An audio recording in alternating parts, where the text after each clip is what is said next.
The Torah portion for Tetzave is Ezekiel 43:10-27, or Ezekiel 43:10-27.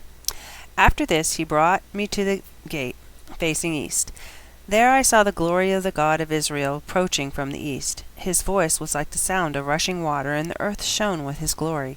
The vision seemed like the vision I had seen when I came to destroy the city. Also the visions were like the vision I had seen by the Kivar River, and I fell on my face. Adonai's glory entered the house through the gate facing east. Next, a spirit took me up and brought me into the inner courtyard, and I saw Adonai's glory fill the house. I heard someone speaking to me from the house, and a man was standing by me. He said, "Human being, this is the place for my throne, the place for the soles of my feet, where I will live among the people of Israel forever.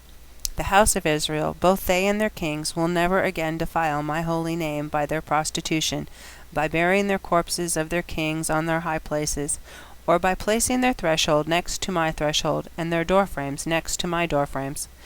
With only a common wall between me and them?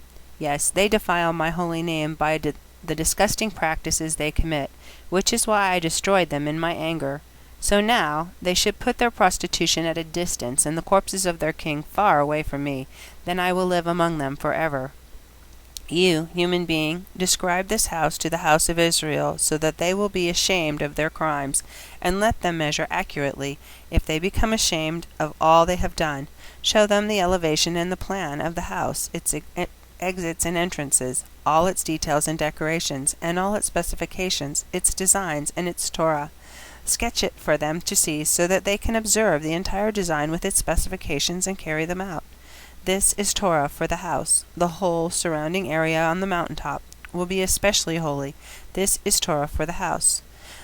These are the measurements of the altar in cubits. A cubit here is defined as a normal cubit, 18 inches, plus a handbreadth, 3 inches.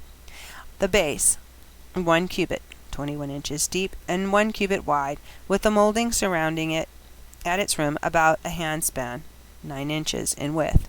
The height of the altar is thus: from the base of the ground to the lower edge, 3.5 feet, with the width 21 inches. From the lower edge to the upper edge, 7 feet, with the width again 21 inches.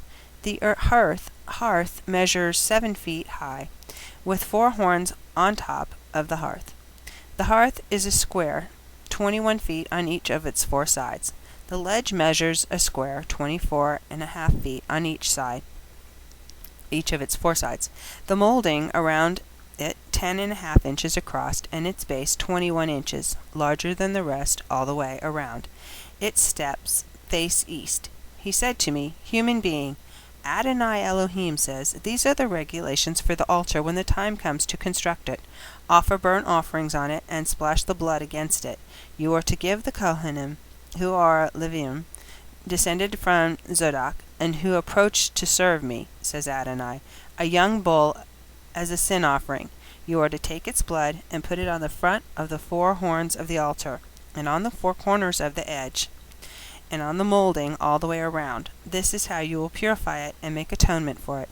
You are also to take the bull, which is the sin offering, and have it burned up at the designated place, on the grounds of the house outside the sanctuary. On the 2nd day you are to offer a male goat without defect as a sin offering, and they are to purify the altar as they purified it with the bull. And when you have finished purifying it, you are to offer a young bull." Let me turn to many pages here, hold on. "Without defect, and a ram from the flock without defect. You are to present them before Adonai, and the Kohanim will throw salt on them, and offer them as a burnt offering to Adonai. Each day, for 7 days, you are to prepare a goat as a sin offering. They are also to prepare a young bull and a ram from the flock without defect. For 7 days they are to make atonement for the altar and cleanse it. In this way they are to consecrate it.